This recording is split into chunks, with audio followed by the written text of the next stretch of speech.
Graças a paz. Vamos ficar em pé em reverência à palavra de Deus. Eu sei que pediram para sentar, mas vamos ficar em pé.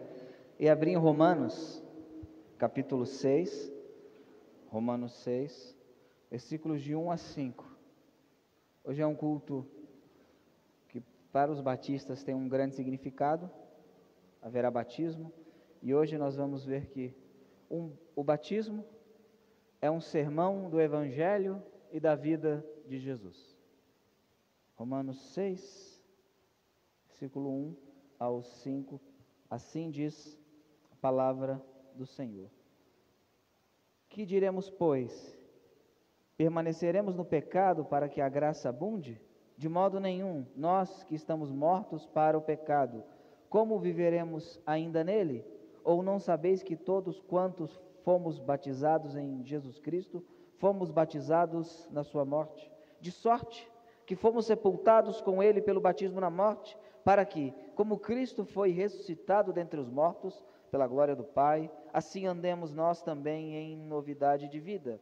Porque se fomos plantados juntamente com ele na semelhança da sua morte, também o seremos na da sua ressurreição. Vamos orar. Senhor Deus e Pai, nós te louvamos, Senhor, pela tua graça, pelo teu amor e misericórdia.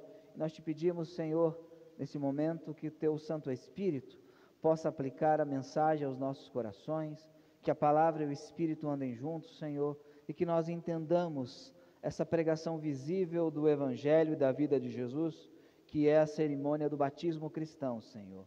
Que o teu Espírito Santo possa fortalecer a fé de todos aqueles que já creem no Senhor. Se porventura alguém nesta noite que ainda não entregou a vida ao Senhor Jesus Cristo, que esta pregação viva, que é o batismo cristão, possa convencê-lo do pecado, da justiça e do juízo.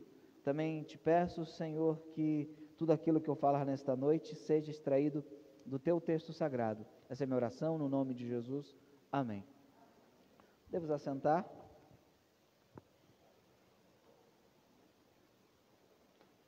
O culto de batismo e de ceia são oportunidades para que nós venhamos a relembrar verdades do Evangelho, verdades da fé cristã. Vamos abrir em Filipenses, capítulo 3, versículo 1. Os irmãos já observaram, nesse quase um ano que eu estou aqui, que geralmente, na verdade sempre, quando há batismo ou a ceia, o culto todo é voltado à ordenança do batismo ou da ceia, porque eles nos lembram verdades do Evangelho. E sempre que tem batismo e ceia, eu gosto de repetir aquilo que os irmãos já sabem. E Paulo fala em Filipenses 3:1 o seguinte: finalmente, irmãos meus, regozijai-vos no Senhor, não me aborreço de escrever-vos as mesmas coisas, e é segurança para vós.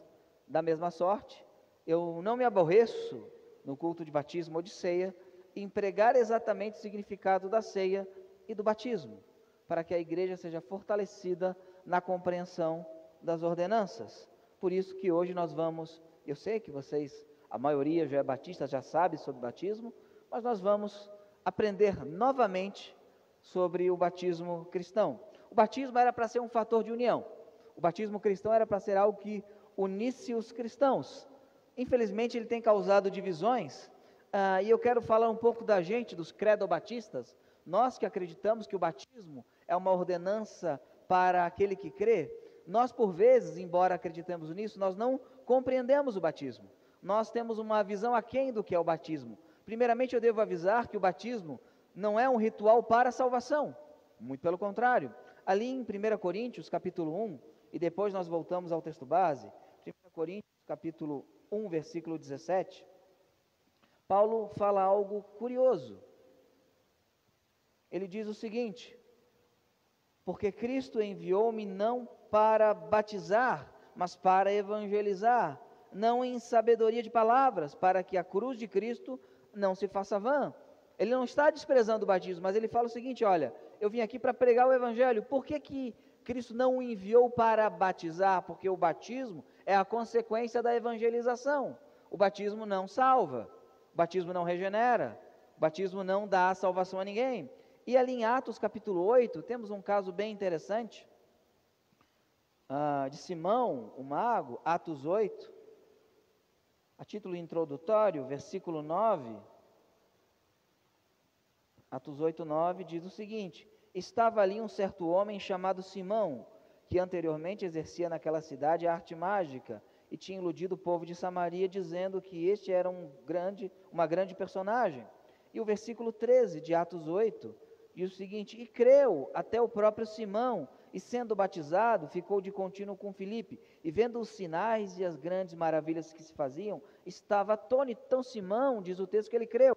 Mas essa fé aqui não é a fé salvífica, não é a fé verdadeira, a gente vai ver isso. Ele creu na mensagem, mas não no conteúdo verdadeiro da mensagem. Ele não creu no objeto da mensagem, que é Jesus Cristo. Ele ficou maravilhado porque ele queria o poder, ele queria a unção, ele queria os louros do ministério, ele queria todo o pacote, mas ele não queria o conteúdo. E ali, no versículo 21, Pedro o repreende e diz o seguinte: tu não tens parte nem sorte nesta palavra, porque o teu coração não é reto diante de Deus. Então temos aqui alguém que foi batizado, mas não era crente. Então nós, batistas, a Bíblia, ela mostra casos de pessoas que foram batizadas e de fato não era crente, porque o batismo não salva. O batismo não é objeto de salvação. O batismo é um ritual para quem já é salvo. O batismo é um ritual para quem já tem o Senhor Jesus. O batismo é um ritual para quem já é regenerado. A água que está atrás de mim, ela não é mágica. O batismo é para as pessoas que se arrependeram. Ali em Atos capítulo 2, versículo 41,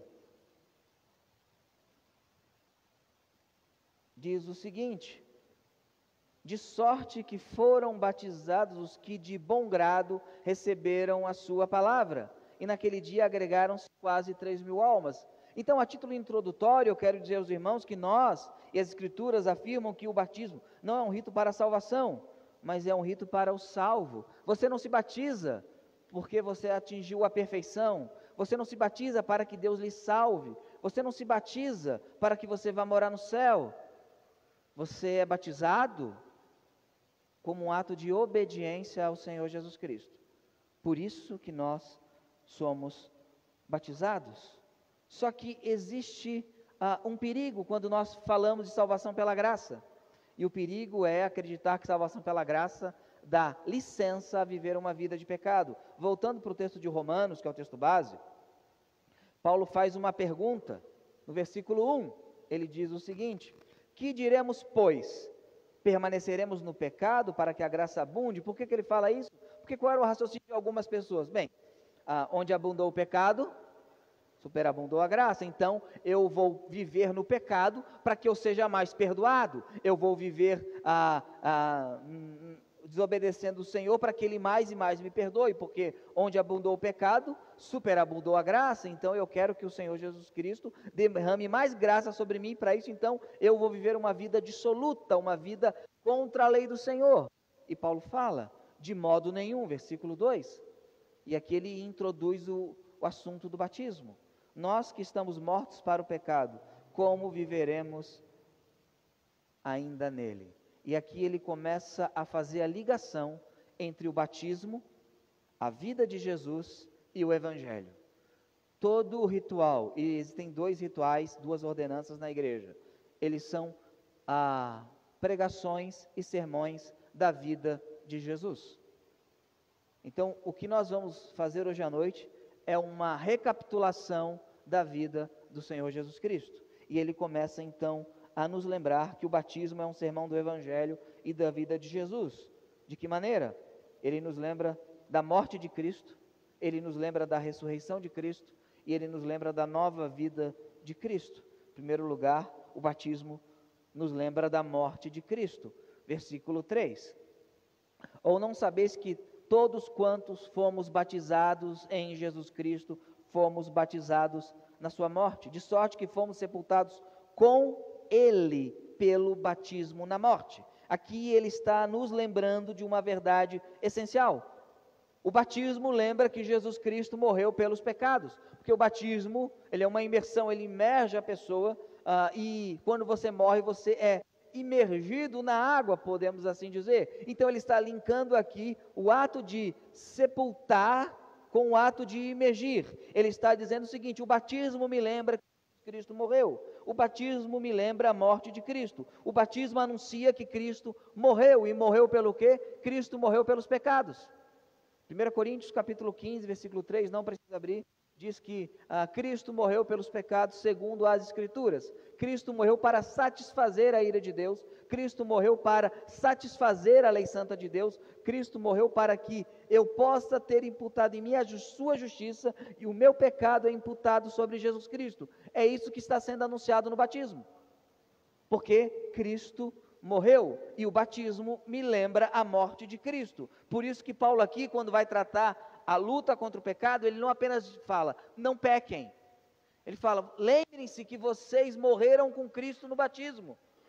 Então, Paulo aqui está não somente a vida de Jesus Cristo, mas está identificando o cristão batizado com Cristo, com a morte de Cristo. E ele fala no versículo 4, de sorte que fomos sepultados com ele pelo batismo na morte. E o verso 5, porque se fomos plantados juntamente com ele na semelhança da sua morte. O que é que Paulo está dizendo? Se você quer viver uma vida de pecado, uma vida de iniquidade, lembre-se que você foi batizado e lá você estava dizendo que você foi plantado na terra como Cristo, que você foi plantado, que você foi sepultado. O batismo, então, ele é extremamente rico como símbolo, porque ele nos lembra que estamos unidos com Cristo, que nós estávamos mortos com Cristo. Ali no versículo 6 de Romanos, diz o seguinte: sabendo isto, que o nosso homem velho, a nossa natureza caída, foi com ele crucificado, para que o corpo do pecado seja desfeito, ou se torne inoperante, para que não sirvamos mais o pecado. E no verso 8, ora, se já morremos com Cristo, cremos que também com ele viveremos. Então ele está respondendo a pergunta do versículo 1 usando o batismo. Como você vai viver uma vida em pecado? Você morreu com Jesus. E a prova que você morreu com Jesus é que você foi batizado. É que você foi sepultado. Na igreja primitiva, não se contava como cristão aqueles que não passaram pelo batismo. Existe um grande erro na igreja evangélica moderna. E qual é? A confissão pública de fé nas Escrituras não é ir à frente. Não estou dizendo que Deus não possa salvar alguém indo à frente. Deus pode salvar alguém indo à frente da igreja, indo no telhado, subindo. Ele salva onde Ele quiser, da maneira que Ele quiser, que Ele é Deus.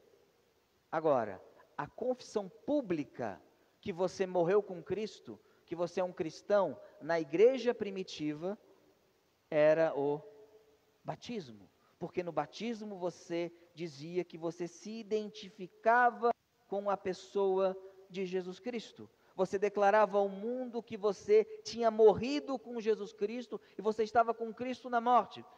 Não à toa que os antigos batistérios do século IV eram em formatos de cruz. Aliás, é muito bonito, né? Uma cruz assim, um entrava de um lado, o outro entrava de outro lado, e o candidato então era sepultado. Só um adendo, a Didaquê do século I, ano 90, ela fala que, eu não coloquei isso na igreja, mas que o candidato ao batismo deveria ficar 3 dias jejuando, né?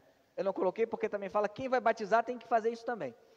Aí eu não coloquei, porque se fosse só o candidato eu até colocava, eu já fui mesmo, mas eu não queria ficar 3 dias jejuando. Então, tão seriedade é isso, por quê? Porque você ia por uma morte, e você jejuava, porque você estava morrendo, não literalmente, porque isso é para alguém que já teve a experiência de morte, mas é uma declaração pública. Agora, como hoje é batismo, e o próprio batismo é o sermão, eu falo que é um dos poucos cultos, onde o sermão ele tem uma concorrência à altura. O culto onde o sermão tem concorrência à altura, que o principal elemento do culto é a proclamação da palavra de Deus, mas quando há ceia e batismo, as ordenanças se proclamam a si mesmas. O batismo também nos lembra da ressurreição de Cristo. Versículo 3 e 4 não lembra apenas da morte, ele lembra da morte, mas ele lembra da sua ressurreição. No verso 3 ele fala que fomos sepultados pelo batismo, né, com ele na morte.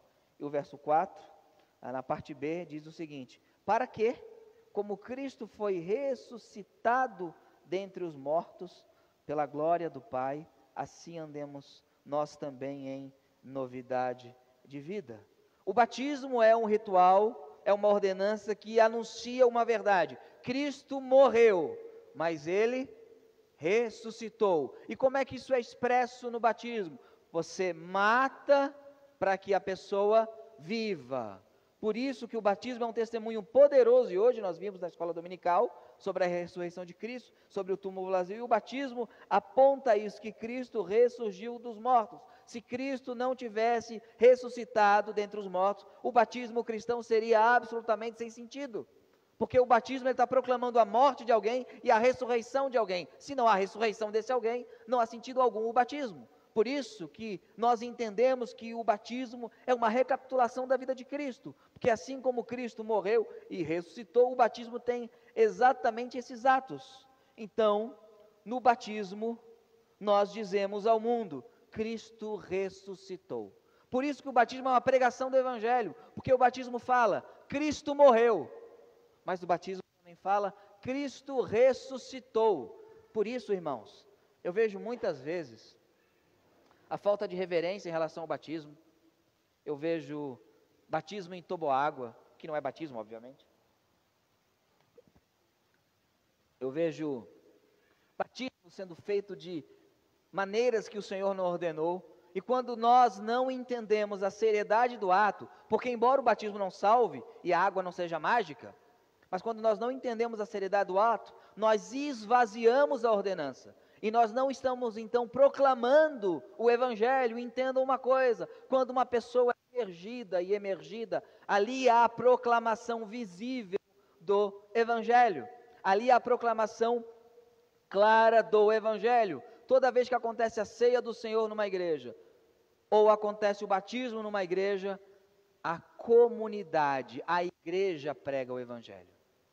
Paulo fala que quando nós celebramos a ceia, nós anunciamos, ele fala à igreja, vós anunciais a morte de Jesus até que ele venha. O batismo é um anúncio do Evangelho, um anúncio da ressurreição de Cristo. Mas o batismo também é uma declaração da nossa regeneração, e é por isso que nós, cristãos batistas, nós acreditamos que o batismo tem que ser para crente. Não necessariamente para evangélico. Tem evangélico que não crê em Jesus, apenas é evangélico. Tem evangélico que levanta a mão, se emociona, mas não, de fato não crê nas coisas, nas verdades do Evangelho. Mas o batismo é para gente regenerada, gente que passou por uma experiência de regeneração. Olha o que diz ali, versículo 5. Porque se fomos plantados juntamente com ele na semelhança da sua morte, também o seremos na da sua ressurreição. E o verso 4 fala que, de sorte que fomos sepultados com ele pelo batismo na morte, para que como Cristo foi ressuscitado dentre os mortos pela glória do Pai, assim andemos nós também em...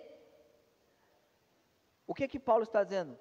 Dizendo o seguinte: o batismo lembra uma coisa a vocês, que vocês foram regenerados. O batismo não regenera a gente que não foi regenerada. Ele não tem esse poder, senão eu ia sair jogando água em todo mundo, né, para salvar as pessoas. O batismo, ele lembra que você que professou a fé, você está afirmando diante de Deus, da igreja, de anjos e demônios, que o Espírito Santo operou uma transformação no seu interior. Porque Efésios 2:1 fala que todos nós estávamos mortos em delitos e em pecados. Quando Deus regenera o nosso coração mediante o seu poder, a sua graça, pela graça sois salvos, isso não vem de vós, é dom de Deus para que ninguém se glorie, isso é por meio da fé. Quando o Espírito Santo faz isso, você é regenerado, então você é apto ao batismo. O batismo não é para emocionados, o batismo é para regenerados. Se o regenerado é emocionado, amém. Mas se ele não é regenerado, ele não é apto ao batismo. Porque o batismo diz uma verdade profunda. Deus transformou o coração da pessoa que está descendo as águas. É uma afirmação que o batismo faz. Por isso que Hebreus 6 é tão terrível, porque aqueles que foram iluminados e provaram o dom celestial e recaíram, é impossível que sejam trazidos novamente ao arrependimento. Ali é uma passagem muito difícil, fala do que aconteceria hipoteticamente se um crente abandonasse a fé, e ele fala no verso 9 de Hebreus capítulo 6, que isso não vai acontecer. É uma passagem que a gente chama de hipotética, mas é muito sério quando alguém vai ao ato batismal sem a transformação no coração, porque ele está mentindo a ele, à igreja, e tentando mentir a Deus.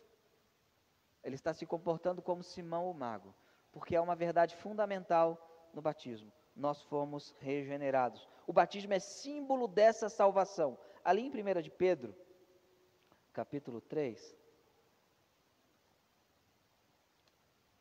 versículo 21,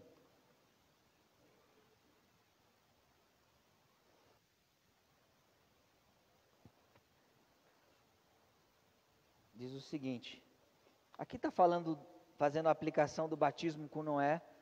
Para os irmãos que são aspersionistas, tem uma grande dificuldade, porque Pedro liga o batismo com o dilúvio. Então, batismo e água tem tudo a ver, né? Ele está ligando o batismo com o dilúvio aqui. Diz o seguinte no versículo 21, que também, como uma verdadeira figura, agora vos salva o batismo, não do despojamento da imundícia da carne, mas da indagação de uma boa consciência para com Deus pela ressurreição de Jesus Cristo. Ele não está dizendo aqui que o batismo salva, e sim que o batismo não do despojamento da imundícia da carne, mas de uma indagação de uma boa consciência. O que ele está dizendo? Que existe um batismo que salva, e não é esse.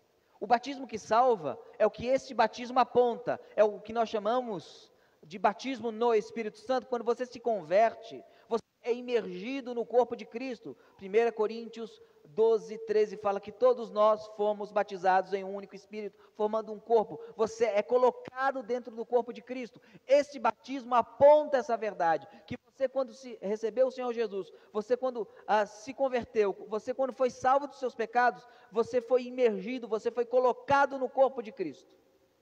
Esse batismo salva, esse batismo aponta o batismo que salva. Por isso que a celebração das ordenanças é uma pregação completa do Evangelho. Nós estamos dizendo o seguinte, ao batizar hoje a Júlia e quando batizamos os outros 5 candidatos, Deus operou um milagre sobrenatural em seus corações. Eles foram imergidos e colocados no corpo de Cristo. Eles foram mergulhados no Espírito Santo. É isso que nós estamos afirmando. Por isso que o batismo, ele é uma declaração da nossa regeneração. O batismo é símbolo dessa salvação. O batismo nas águas, o batismo que nós estamos fazendo aqui é um símbolo. Assim como a ceia é um símbolo de uma verdade interior profunda, o batismo é um símbolo de uma ação poderosa de Deus na vida do indivíduo. E o batismo é um símbolo da nova vida de Cristo. Versículo, voltando para Romanos capítulo 6. Hoje eu acho que eu vou conseguir cumprir a minha promessa Calécia, de não ficar 2 horas no sermão, né? Eu acho, não garanto, eu acho que sim, né? Ali no versículo 4, diz o seguinte, de sorte que fomos sepultados com ele pelo batismo na morte, para que como Cristo foi ressuscitado dentre os mortos pela glória do Pai, assim andemos nós também em novidade de vida. Porque se fomos plantados juntamente com ele na semelhança da sua morte, também o seremos da sua ressurreição. Aí eu pergunto aos irmãos, quando Cristo morreu, foi sepultado e ressurgiu dos mortos, a sua vida era a mesma? Não, porque Cristo estava glorificado. Cristo não estava mais em estado de humilhação, mas em estado de glória. O batismo, ele aponta isso, ele aponta que Cristo ressuscitou de maneira gloriosa para uma vida diferente, uma vida agora sem a morte, não uma vida agora que ele lidaria com o pecado, que ele já tinha lidado com o pecado, agora ele ressuscitou para viver eternamente. Da mesma maneira, o batismo na vida de um cristão, ele lembra a nossa vida pós-batismo. Por quê? Não porque de fato ele opere uma mudança, mas ele aponta essa mudança. Da mesma maneira que Cristo, ao ressuscitar dos mortos, ressuscita de uma maneira gloriosa, o batismo aponta que aquela pessoa vai andar em novidade de vida. Ela vai andar com uma vida nova, vai andar uma vida de glória em glória, à imagem de Cristo. É o já e ainda não, é a antecipação escatológica, ela antecipa aquilo que será na glória. A sua regeneração hoje, onde você anda de maneira piedosa, buscando agradar ao Senhor, é a antecipação da sua vida com o corpo glorificado, sem a presença do pecado. Porque quando você recebe o Senhor Jesus Cristo, você é salvo da condenação do pecado, e no progresso da vida cristã, na santificação, você é salvo do poder do pecado. E naquele grande dia você será salvo da presença do pecado. Então, quando você sai das águas do batismo, você sai para uma vida nova, uma vida onde você vai viver para a glória de Deus. Isso é o anúncio do Evangelho. Quando nós batizamos alguém, estamos anunciando o Evangelho. Estamos anunciando a obra do Senhor Jesus Cristo, a ação do Senhor Jesus Cristo. E eu disse no início do sermão que o batismo lembra a vida de Cristo.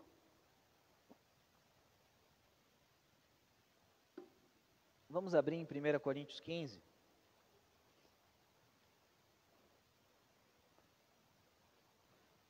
Versículos do 1 em diante, e a gente vai ver essa recapitulação. 1 Coríntios 15, do 1 em diante.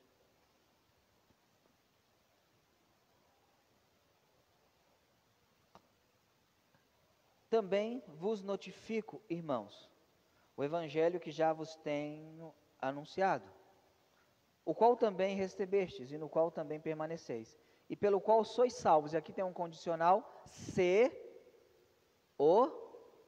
Então, se você não reter este evangelho que ele anuncia, você não será salvo, né? Se retiveres tal vou-lo como tenho anunciado. Se não é que crestes em vão. E agora Paulo vai citar um antigo credo aramaico.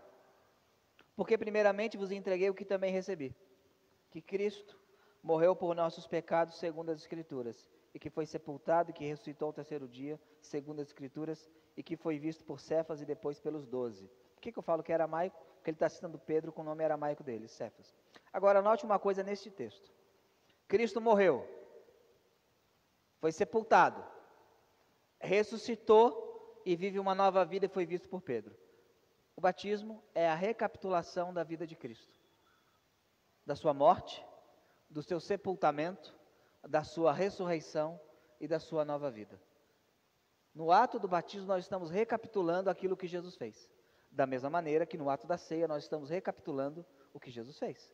Afinal, nós estamos simbolicamente comendo o quê? O seu corpo e bebendo o seu sangue, até que ele venha. Entendam isso. Deus ensina a sua igreja por metáforas e símbolos, porque Deus nos vê como crianças. Deus olha a nossa capacidade, né, e sabe que a gente não é tão brilhante assim. Então ele ensina por símbolos. Aí vem um homem, o ser humano, pega o ritual do batismo, bota 2 pessoas num toboágua e manda descer e fala, isso é batismo. Aí Deus fala, aí não dá, aí me quebra, né? Por isso que olhe atentamente hoje o ritual batismal. É uma recapitulação da vida de Jesus, uma recapitulação da experiência do crente, uma recapitulação do próprio Evangelho. Pastor, o que é o Evangelho? O Evangelho é a boa notícia que Jesus Cristo morreu pelos nossos pecados, segundo as Escrituras, foi sepultado, segundo as Escrituras, que ressuscitou ao terceiro dia, segundo as Escrituras, e apareceu a Cefas e aos outros. Ele está vivo. Isso é o Evangelho. E para encerrar e finalizar, vamos para Atos dos Apóstolos, capítulo 8.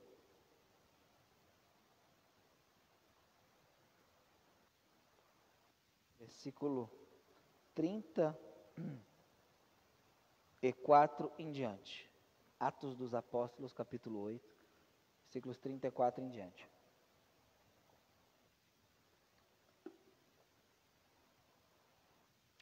E respondendo o eunuco a Filipe disse: Rogo-te, de quem diz isso o profeta?